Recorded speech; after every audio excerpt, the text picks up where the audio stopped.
ನಮಸ್ಕಾರ.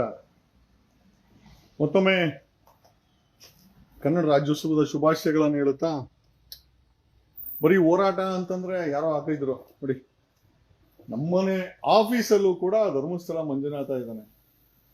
ಇದು ನಾನು 40 ವರ್ಷಗಳ ಹಿಂದೆ ನಮ್ಮ ತಂದೆ ತಾಯಿ ಜೊತೆ ಹೋದಾಗ ನನಗೊಂದು 7-8 ವರ್ಷ ಅನ್ಸುತ್ತೆ. ನನಗೆ ಆ ಸಮಯದಲ್ಲಿ ನಮ್ಮ ತಂದೆ ತಾಯಿ ಕೊಡಿಸಿದ ಫೋಟೋ, ಹಾಗೆ ಇದು 70 ರೂಪಾಯಿ. ನಾನು ಕೂಡಿಕಿದ ಕಾಸಲ್ಲಿ, ನಾನು 1 ರೂಪಾಯಿ ಕೂಡಿಕಿದ ಕಾಸಲ್ಲಿ ತಗೊಂಬಂದಂತ ಫೋಟೋ ಇವತ್ತು ಕೂಡ ನಮ್ಮ ಆಫೀಸಲ್ಲಿ. ನಾನು ಈ ಧರ್ಮಸ್ಥಳ ಅಂತಂದ್ರೆ ಬರೀ ಯಾರೋ ನಾಮ ಹಾಕೊಂಡ ಯಾವನ 400 ಕಾರ್ ಎತ್ಕೊಂಡು ಹೋದ ಅವನು ಭಕ್ತಿ ಅಲ್ಲ ರೀ. ನಮ್ಮ ಆತ್ಮದಲ್ಲೂ ಮಂಜುನಾಥ ಅಡಗಿದ್ದಾನೆ. ನಾವು ನೋಡಿದ್ದು ನಮ್ಮ ಆಫೀಸಲ್ಲಿ ನಾನು 40 ವರ್ಷ ಹಿಂದ್ಗಡೆ 70 ರೂಪಾಯಿ ಫೋಟೋ ಇದು. 1 ರೂಪಾಯಿ ಕೂಡಿಟ್ಬಿಟ್ಟು, ನನಗೆ ನಮ್ಮ ಅಪ್ಪ ಅಮ್ಮ ಕೊಟ್ಟಿದ್ದು 1 ರೂಪಾಯಿ ಕೂಡಿಟ್ಬಿಟ್ಟು ತಂದಂತ ಫೋಟೋ ಇದು. ನಾನೇ ಆ ಉಂಡಿ ಕಾಸು ಎತ್ಕೊಂಡೋಗಿ ತಗೊಂಬಂದಿದ್ದನ್ನ. ಸೊ ಈ ರೀತಿ ನಮ್ಮ ಭಕ್ತಿ ಇದೆ ಹೊರತು ನಾನು ತೋರ್ಪಡಿಕೆಗೆ ವ್ಯಕ್ತಿ ಅಂತಲ್ಲ. ಅವಾಗಲೇ ಯಾರೋ ಕೇಳ್ತಾರೋ, ಸರ್ ಫೇಸ್ಬುಕ್ ಅಲ್ಲಿ ಹೋರಾಟ ಅಂತ. ಅಲ್ಲಪ್ಪ, ನಾವು ಮಾಡೋ ಕಾನೂನು ಕೆಲಸನೆಲ್ಲ ಫೇಸ್ಬುಕ್ ಅಲ್ಲಿ ಹಾಕಕ್ಕಾಗತ್ತಾ? ಧರ್ಮಸ್ಥಳದ ವಿಚಾರದಲ್ಲಿ ನಮ್ಮ ಹೋಮ್ ವರ್ಕ್ ಏನಿದೆ, ಲೀಗಲ್ ವರ್ಕ್ ಏನಿದೆ ತೋರಿಸ್ತೀವಿ ಇವಾಗ. Okay, just have A look at. ನೋಡಿ, ಇದು ಎಂಟೈರ್ ಧರ್ಮಸ್ಥಳದ್ದು. ಇದು ಎಂಟೈರ್ ಫೈಲ್ಗಳು ಧರ್ಮಸ್ಥಳದ್ದು. ನೋಡಿ, ಇದು ಎಂಟೈರ್ ಧರ್ಮಸ್ಥಳದ್ದು. ನೋಡಿ, ಇವನ್ ವಿಲ್ ಶೋ. ಇದು ಯಾರ್ಯಾರಿಗೆ ಅವನ್ ಯಾರೋ ಹಾಕಿದ ಬರೀ ಫೇಸ್ಬುಕ್ ಹೋರಾಟ ಅಂತ. ಗುರು, ನಾವು ಫೇಸ್ಬುಕ್ ಹೋರಾಟ ಅಲ್ಲ ಗುರು, ಕಾಣಿಸ್ತಾ ಇದೆಯಾ? ಎಂಟೈರ್ ಕರೆಸ್ಪಾಂಡೆನ್ಸ್ಗಳು. ಓಕೆ, ಇದು ಪೋಸ್ಟ್ ಮಾಡಿರೋಂಥದ್ದು. ಓಕೆ, ಇದ್ಯಾರ್ದಿದು? ಇದ್ಯಾರ್ದಿದು? ಇದು ಯಾರ್ಯಾರಿಗೆ ಹೋಗಿದ್ದ ಪೋಸ್ಟು, ಅದು ಮೋಸ್ಟ್ಲಿ ರಿಸೀವ್ ಮಾಡ್ಕೊಂಡ್ರೆ ಗೊತ್ತಾಗುತ್ತೆ. ಓಕೆ, ಇದು ಉಗ್ರಪ್ಪನ್ ಕಮಿಟಿ ರಿಪೋರ್ಟ್. ಈ ಬುಕ್ ನ ಹುಡ್ಕಕ್ಕೆ ನಾವು ಎಷ್ಟು ಕಷ್ಟ ಬಿದ್ದಿದೀವಿ ಅಂತಂದ್ರೆ ನಮ್ಮ ಟೀಮ್ ಗೊತ್ತು ನಾವು ಎಷ್ಟು ಕಷ್ಟಪಟ್ಟಿದೀವಿ ಅಂತ. ಇವನ್ ವಿ ಹ್ಯಾವ್ ಸೆಂಡ್ ಇದನ್ನು ಕೂಡ, ಈ ಬುಕ್ ಒಂದೇ ಸಿಕ್ಕಿದ್ದು ನಮ್ಗೆ. ಉಗ್ರಪ್ಪನ್ ಕಮಿಟಿ ರಿಪೋರ್ಟ್ ಅನ್ನು ಕೂಡ SITಗೆ, CMಗೆ, DGPಗೆ, CBIಗೆ, EDಗೆ, ಸುಪ್ರೀಂ ಕೋರ್ಟ್ ವಕೀಲರಿಗೆ, ಸುಪ್ರೀಂ ಕೋರ್ಟ್ ನ್ಯಾಯಾಧೀಶರಿಗೆ, ಹೈಕೋರ್ಟ್ ನ್ಯಾಯಾಧೀಶರಿಗೆ ಅವನು ಯಾವನ ಹಾಕಿದ ಬರೀ ಫೇಸ್ಬುಕ್ ಅಲ್ಲಿ ಅಂತ ನೋಡ್ಗೋರು. ಇನ್ನ ಇದೆ, ಇದೆಲ್ಲ ಫುಲ್ ಧರ್ಮಸ್ಥಳಕ್ಕೆ ಸಂಬಂಧಪಟ್ಟಂತ ನಮ್ಮ ಕರೆಸ್ಪಾಂಡೆನ್ಸ್. ಯಾಕೆ ತೋರಿಸ್ತಾ ಇದೀವಿ ಅಂತಂದ್ರೆ ನಾವೆಷ್ಟು ಕಷ್ಟಪಟ್ಟಿದೀವಿ ಈ ವಿಚಾರದಲ್ಲಿ. ನೋಡಿ, ಇಲ್ಲೂ ಇದೆ. Entire files belongs to Dharmasthala.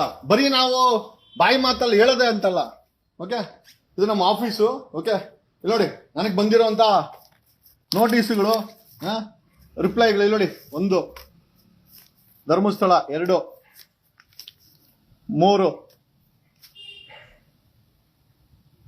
ನೋಡಿ, ಲಾಯರ್ ಜಗದೀಶ್ 4, ಇದು ಕೇಂದ್ರ ಸರ್ಕಾರದ್ದು 5, ಎಲ್ಲ ಧರ್ಮಸ್ಥಳ ಸಂಬಂಧಪಟ್ಟಂಗೆ.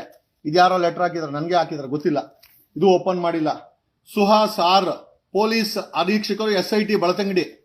ಓಕೆ, ಪೊಲೀಸ್ ಇನ್ಸ್ಪೆಕ್ಟರ್ ಈಶಾನ್ಯ ವಿಭಾಗ, ಏನೋ ಇದು ಬಿಡಿ. ಓಕೆ, ನೋಡಿ, ಇವೆಲ್ಲ ಇದೆ ನೋಡಿ. ಇವೆಲ್ಲ ನನಗೆ ಬಂದಿರೋ ಅಂತ. ನೋಡಿ ಇಲ್ಲಿ ಹಾಕಿದ್ದಾರೆ. ಮಂಜುನಾಥ, ಪೊಲೀಸ್ ನಿರೀಕ್ಷಕ, ವಿಶೇಷ ತನಿಖಾ ತಂಡ ಪ್ರಕರಣ, ಬೆಳ್ತಂಗಡಿ. ನಾನು ಬರ್ದಿರೋಂಥ ಲೆಟರ್ಗಳಿಗೆ ಬಂದಿರೋ ಅಂತ ಪೊಲೀಸ್ ಇನ್ಸ್ಪೆಕ್ಟರ್. Okay, CID.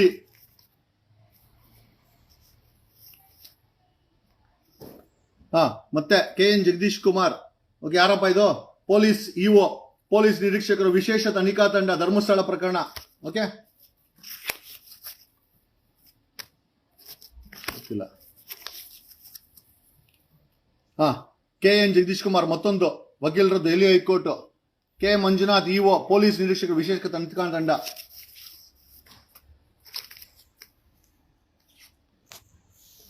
ಹೋರಾಟ ಅಂದ್ರೆ ಬರೀ ಫೇಸ್ಬುಕ್ ಅಲ್ಲಪ್ಪ, ಯಾರೋ ಹಾಕಿದ್ರು ಬರೀ ಫೇಸ್ಬುಕ್ ಅಲ್ಲಿ ಅಂತ. ಇದೆಲ್ಲ ಏನಪ್ಪ, ಏನ್ ಬುಕ್ಕಪ್ಪ ಇದು? ಇದನ್ನೆಲ್ಲ ನಾನು ಫೇಸ್ಬುಕ್ ಅಲ್ಲಿ ಹಾಕಕ್ಕಾಗತ್ತಾ? ಫೇಸ್ಬುಕ್ ಅಲ್ಲಿ ಹಾಕೋಂತ ವಿಚಾರ ಅಲ್ಲ. ಯಾಕೆಂದ್ರೆ ಎಷ್ಟೋ ವಿಚಾರ ಕಾನ್ಫಿಡೆನ್ಷಿಯಲ್ ಮ್ಯಾಟರ್ಸ್ ಇರ್ತದೆ.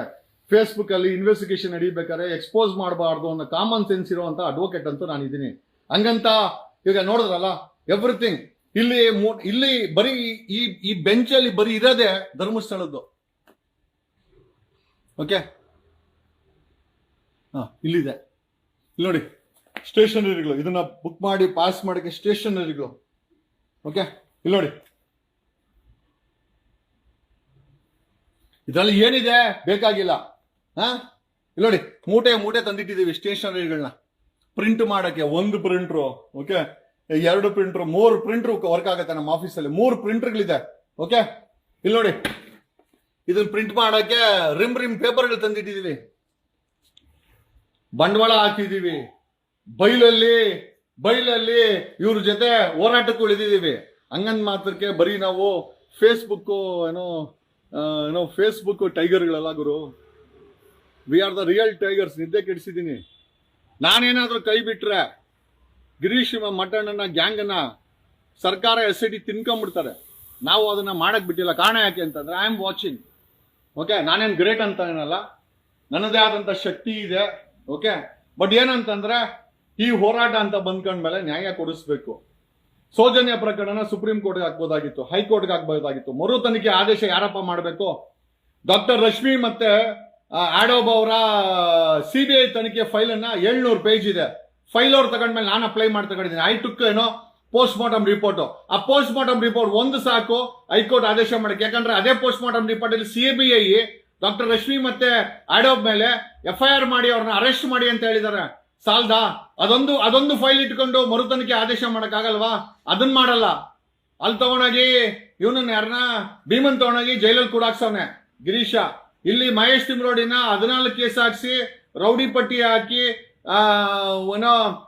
ಹುಡುಕಲ್ ಗಡಿ ಪಾರ್ ಮಾಡಿಸಿ ಅಲ್ಲಿ ಆಚೆ ಬಿಡಿಸವನೆ. ಏನ್ ಕತೆ ಇದು? ಆಮೇಲೆ ಇದು ನ್ಯಾಯ ಸಿಗುತ್ತೆ ಅಂತ ಜನರಿಗೆ ಭ್ರಮೆ. ಬೆಂಗಳೂರಲ್ಲಿ ಹೋರಾಟ ಆರ್ಗನೈಸ್ ಮಾಡಿದ್ರೆ ಕಾಂಗ್ರೆಸ್ ಹುಡುಗರು ಅದನ್ನ ಶಾಮಿಯಾನಕ್ಕೆ ಮೈಕ್ ಕಾಸು ಕೊಡ್ತಾರೆ. ಏನಕ್ಕೆ ಬೇಕದು? ನೀನು ಗಿರೀಶ, ಅವತ್ತು ಬೆಂಗಳೂರಲ್ಲಿ ಕಾಂಗ್ರೆಸ್ ಅವ್ರು ಸ್ಪಾನ್ಸರ್ ಮಾಡಿದ್ರೆ ನಾನು ಎಡಗಾಲ್ ಕೂಡ ಇಡ್ತಾ ಇರ್ಲಿಲ್ಲ. ನನಗೆ ಯಾವುದೇ ಪಕ್ಷ ಬೇಕಾಗಿಲ್ಲ ಗುರು. ನೀನು ಇದ್ದಿದ್ದು ಬಿಜೆಪಿಲಿ ಅಂತ ಗೊತ್ತು, ನೀನು ಇದ್ದಿದ್ದು ಪೊಲೀಸ್ ಇಲಾಖೆಲಿ ಅಂತ ಗೊತ್ತು, ನಿನ್ನ ಚಟುವಟಿಕೆಯಲ್ಲೂ ಗೊತ್ತು, ನಿನ್ನ ಅಬ್ಸರ್ವ್ ಮಾಡ್ತಾ ಇದ್ದೀವಿ. ಅದನ್ನು ಓಪನ್ ಆಗಿ ಹೇಳ್ತೀನಿ ನೋಡು. ನೀನಾದ್ರೆ ಸ್ವಾಮೀಜಿ ಫೋಟೋ ಹಾಕ್ತೆ 2023 ಹೋಗಿದ್ದು. ಆ ಸ್ವಾಮೀಜಿ ನಿಂಗೆ ಏನ್ ಮಾಡಿದ್ರು? ನಿರ್ಮಾಂಧ ಸ್ವಾಮೀಜಿ ನಿನ್ಗೆ ಏನ್ ಮಾಡಿದ್ರು? ದ್ರೋಹ ಅಲ್ಲ ನೀನ್ ಮಾಡ್ತಾ ಇರೋದು. ಈ ಪೊಲೀಸ್ ಬುದ್ಧಿನ ಬಿಡು. ಇದನ್ನ ಬೇರೆಯವರನ್ನ ಅಮಾಯಕರನ್ನ ಎಕ್ಸ್ಪೋಸ್ ಮಾಡೋದ್ ಬದಲು, ಇವನನ್ನ ಭೀಮನ್ನ ಚಿನ್ನಯನ್ನ ಜೈಲಲ್ಲಿ ಇಡೋ ಬದಲು, ತಿಮ್ರೋಡಿನ ಊರ್ ಬಿಡಿಸೋದ್ ಬದಲು ಈ ಕೇಸಲ್ಲಿ ನ್ಯಾಯ ಸಿಗಕ್ಕೆ ಆ ತಲೆನ ಉಪಯೋಗಿಸು. ನಿನ್ನ ಕನೆಕ್ಟಿವಿಟಿ ಪೊಲೀಸ್ ಇಲಾಖೆಗೆ, SITಗೆ ಎಲ್ಲೆಲ್ಲಿ ಯಾರ್ಯಾರ ಜೊತೆ ಇದೆ ನಮ್ಗೆಲ್ಲ ಗೊತ್ತಿದೆ ಗುರು. ಫೇಸ್ಬುಕ್ ಅಲ್ಲಿ ನಿನ್ನ ಎಕ್ಸ್ಪೋಸ್ ಮಾಡೋ ದೊಡ್ಡ ವಿಚಾರನೇ ಅಲ್ಲ. ಕೇಳ್ಕೊ, ರವಿಡಿ ಚಂಡನ್ ಅವ್ರನ್ನ ದಾಖಲೆ ಸಮೇತ ಎಕ್ಸ್ಪೋಸ್ ಮಾಡಿದ್ದೆ. ಒಬ್ಬ IPS ಆಫೀಸರ್ನ ಎಕ್ಸ್ಪೋಸ್ ಮಾಡಬಲ್ಲೆ. ಒಬ್ಬ ADGP ಅಮೃತ್ ಪಾಲ್ 48 ಜನರನ್ನ PSI ಹಗರಣದಲ್ಲಿ 500 ಕೋಟಿ ಹಗರಣ 1.25 ವರ್ಷ ಜೈಲಲ್ಲಿ ಇದ್ರು. 1.25 ವರ್ಷ. ಕರ್ನಾಟಕದ 51 IPS ಆಫೀಸರ್ಗಳು 2011 ಅಲ್ಲಿ ಬ್ಲಾಕ್ ಲಿಸ್ಟೆಡ್. ಯಾರ ಅಂತ ಕೇಳಿದ್ರೆ ನಕ್ಕು ಬಿಡ್ತೀಯಾ? I played with power. ಉಚ್ಚಾಟ ಗಿರೀಶ, ಉಚ್ಚಾಟ ಬೇಡ. ಈ ಕೇಸ್ಗೆ ನ್ಯಾಯ ಬೇಕು. ಧರ್ಮಸ್ಥಳದಲ್ಲಿ ನಿಜ ಏನಾಗಿದೆ, ಏನ್ ಅನ್ಯಾಯ ಆಗಿದೆ, ಅದಕ್ಕೆ ನ್ಯಾಯ ಬೇಕು. ಆ ನ್ಯಾಯಕ್ಕೋಸ್ಕರ ನಾವೆಲ್ಲ ಬಂದಿರೋದು. ಆಮೇಲೆ ಇವರು ಅಡ್ವೊಕೇಟ್ ಧನಂಜಯ ಅವ್ರನ್ನ ಕರ್ಕೊಂಡ್ ಬಂದಿದ್ದು ನೀನೆ. ಅವ್ರ ತೆಪ್ಪಗೆ ಯಾಕಾದ್ರು ಉತ್ತರ ಬೇಕು ನಮ್ಗೆ. ಸ್ಪೀಕ್ ಔಟ್, ಬಾಯಿ ತೆರೆದು ಮಾತನಾಡು ಗಿರೀಶ. ಯಾಕೆ ಬ್ಯಾಕ್ಔಟ್ ಆಗಿದ್ದು ಸಾಹೇಬ್ರು? ಧನಂಜಯ ಸಾಹೇಬ್ರು ಅಡ್ವೊಕೇಟ್ ಅವ್ರು ಬ್ಯಾಕ್ಔಟ್ ಆಗಿದ್ ಯಾಕಪ್ಪ? ತಿಳಿಸೋ, ಜನರಿಗೆ ತಿಳಿಸೋ ಗುರು. ಭೀಮಾ ಅಲಿಯಾಸ್ ಚಿನ್ನಯ್ಯನ ಯಾಕೆ ಜೈಲಲ್ಲಿ ಕೊಳೆಯಕ್ ಬಿಟ್ಟಿದ್ಯಾ? ಯಾಕೆ ಬಿಡ್ಸಕ್ಕೆ ಪ್ರಯತ್ನ ಬೀಳಿಲ್ಲ? ಹೇಳು ಗುರು. ಮಹೇಶ್ ತಿಮ್ರೋಡಿ ಮೇಲೆ 14 ಕೇಸ್ ಹಾಕಕ್ಕಾಗತ್ತೆ, ರೌಡಿ ಪಟ್ಟಿ ಓಪನ್ ಮಾಡಕ್ಕಾಗತ್ತೆ, ಗಡಿ ಪಾರ್ ಮಾಡಕ್ಕಾಗತ್ತೆ. ಅದೇ ಅವ್ರ ಜೊತೆಲಿರೋ ನಿನ್ನ ಪೊಲೀಸ್ ಅವ್ರು ಮುಟ್ಟೋದೇ ಇಲ್ಲ. ನೀನೇನು ಶಾರ್ಪಾ? ನಿನ್ನ ಮುಟ್ಟಲ್ಲ, ತಿಮ್ರೋಡಿನ ಮುಟ್ತಾರೆ ಅಂತಂದ್ರೆ ನನ್ನ ಮೇಲೆ 6 ಕೇಸ್ ಆಯ್ತು. ನನ್ನ ಮನೆಗೆ ನುಗ್ಗಿದ್ರು ಪೊಲೀಸರು. ನಿನ್ನ ಯಾಕೆ ಮುಟ್ಟಲ್ಲ ಪೊಲೀಸರು? ನಿನಗೂ ಮತ್ತೆ SIT ಪೊಲೀಸರಿಗೆ ಏನ್ ಅಂಡರ್ಸ್ಟ್ಯಾಂಡಿಂಗು?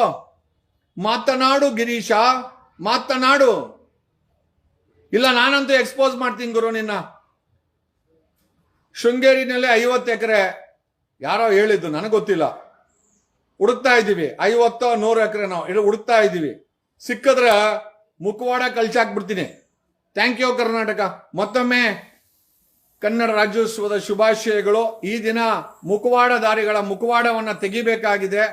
ನಂದೇನ ಇದ್ರೆ 100% ಹಾಕು. ಈಗ ನಿಮ್ ಶಿಷ್ಯಂದ್ರ ಕೈಯಲ್ಲಿ ಲಾಕ್ಸಿ ಅಲ್ಲ, ಎಷ್ಟು ಸೇಲ್ ಅದೆ ಅಂತ ಬೇಡಪ್ಪ, ವಿಡಿಯೋನು ಬೇಡ, ಯಾರೋ ನಿರ್ಮಲಾನಂದ ಸ್ವಾಮೀಜಿ ತರ ಫೋಟೋನು ಬೇಡ, ಮತ್ತೆ ಭೀಮನ್ ತರ ವಿಡಿಯೋನು ಬೇಡ. ಇವೆರಡು ವಿಡಿಯೋ ನೀನೇ ಮಾಡ್ಸಿರೋದು, ನೀನೇ ಇವೆಲ್ಲ ಮಾಡ್ತಾ ಇರೋದು. ಅಲ್ಲ, ಆ ನಿರ್ಮಲಾನಂದ ಸ್ವಾಮಿನೂ ಬಿಡ್ಲಿಲ್ಲಲ್ವಾ ನೀನು? ಅಲ್ಲ, ಅವ್ರು ಅಲ್ಲಿ ಹೋಗಿ ಊಟ ತಿನ್ಬಿಟ್ಟು ಅವ್ರ ಹತ್ರ ಮಾತಾಡಿ ಸೀಕ್ರೆಟ್ ಆಗಿ ಫೋಟೋ ಹೊಡ್ಕೊಂಡು 2023 ಫೋಟೋಗಳನ್ನ ಈಗ ಬಿಡಿಸ್ತಿಯಲ್ಲೇ ಗಿರೀಶ. ನಿನಗೆ ಕಿಂಚಿತ್ತಾದ್ರೂ ಆ ಸ್ವಾಮೀಜಿಗಳಿಗೂ ಬುದ್ಧಿ ಇಲ್ಲ, ನಿನ್ನಂತ ಅವ್ರನ್ನ ಒಳಗ್ ಬಿಟ್ಕೊಂತಾರೆ. ಓಕೆ, ಬಟ್ ಏನೇ ಇರ್ಲಿ ಕರ್ನಾಟಕದ ಕನ್ನಡಿಗರುಗಳ ಇವತ್ತು ಕನ್ನಡ ರಾಜ್ಯೋತ್ಸವ. ಆ ಮಂಜುನಾಥನ ನಾನು ನಿಜವಾಗ್ಲೂ ಹೇಳ್ತೀನಿ, ನಮ್ಮ ಮನೆಯಲ್ಲಿ ನನ್ನ ಆಫೀಸಲ್ಲಿ ಫರ್ಗೆಟ್ ರೀ, ಕೆಳಗಡೆ ಮನೆಯಲ್ಲಿ ಇದ್ದೇ ಇದ್ದರಿ. ನಾನು ನಿಜವಾಗ್ಲೂ ಹೇಳ್ತೀನಿ, ನಾವ್ ಹತ್ರ ಡೋಂಗಿ ಕೆಲಸ ಮಾಡೋರಲ್ಲ. ಇಲ್ಲಿ ನೋಡಿ, ಇದು ನಮ್ಮ ಆಫೀಸು, ಇದು ನನ್ನ ಚೇಂಬರು ನೋಡಿ, ಇದು ನಮ್ಮ ಚೇಂಬರ್. ಇಲ್ಲಿಂದ ನಾನು ಲೈವ್ ಅಲ್ಲಿ ಮಾಡಿದ್ರು. ಇಲ್ಲೊಂದು ಕ್ಯಾಬಿನೆಟ್ ಇದೆ ನೋಡಿ, ಇಲ್ಲಿ ನೋಡಿ ನಮ್ ಶೆಲ್ಫ್ ಇದೆ. ಬಟ್ ನೋಡಿ, ಇಲ್ಲಿ ಯಾರಿದ್ದಾರೆ ನೀವೇ ನೋಡಿ, ಯಾರ ಫೋಟೋ ಇದೆ ಇಲ್ಲಿ? ಇದು ಯಾರ ಫೋಟೋ? ಇದು ಯಾರ ಫೋಟೋ? ನಾವು ಡೋಂಗಿ ಕೆಲಸ ಮಾಡಕ್ ಹೋಗಲ್ಲ. ಏನೇವ್ ಗಿರೀಶ, ನಿಜ ಹೇಳು, ನಮಗೆ ನಿಜ ಬೇಕಾಗಿದೆ. ಓಕೆ, ಮಿಕ್ಕಿದ್ದು ನಾನು ಮಾತಾಡ್ತೀನಿ. Thank you.